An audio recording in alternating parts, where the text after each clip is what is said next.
Assalamualaikum warahmatullahi wabarakatuh.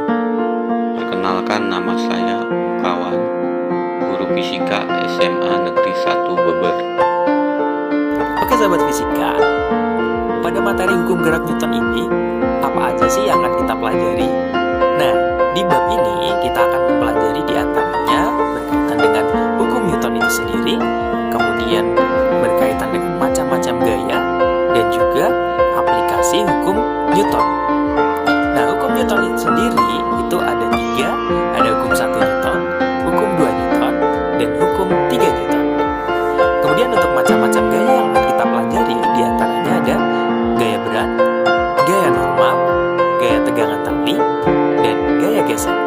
Sedangkan untuk aplikasi hukum Newtonnya, yang akan kita pelajari di antaranya adalah aplikasi hukum Newton pada bidang datar, aplikasi hukum Newton pada bidang miring, pada kontrol, dan juga pada elevator atau lift.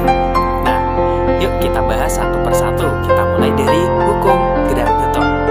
Nah, hukum Newton itu kan dibagi menjadi tiga, ya kan? Kita bahas dari yang pertama, yaitu hukum 1 Newton. Hukum 1 Newton itu menyatakan tentang sifat kelembaban suatu benda. Maka hukum 1 Newton itu juga sering disebut juga dengan istilah hukum kelembaban.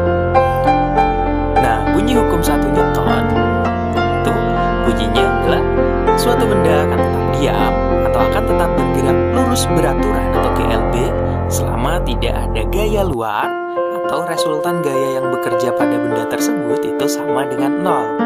Nah, secara matematis itu dapat dituliskan sigma F sama dengan 0 atau resultan gayanya sama dengan 0. Kemudian untuk hukum 2 Newton, hukum 2 Newton itu menyatakan tentang hubungan antara perubahan kecepatan suatu benda dengan massa dan gaya yang bekerja pada benda tersebut.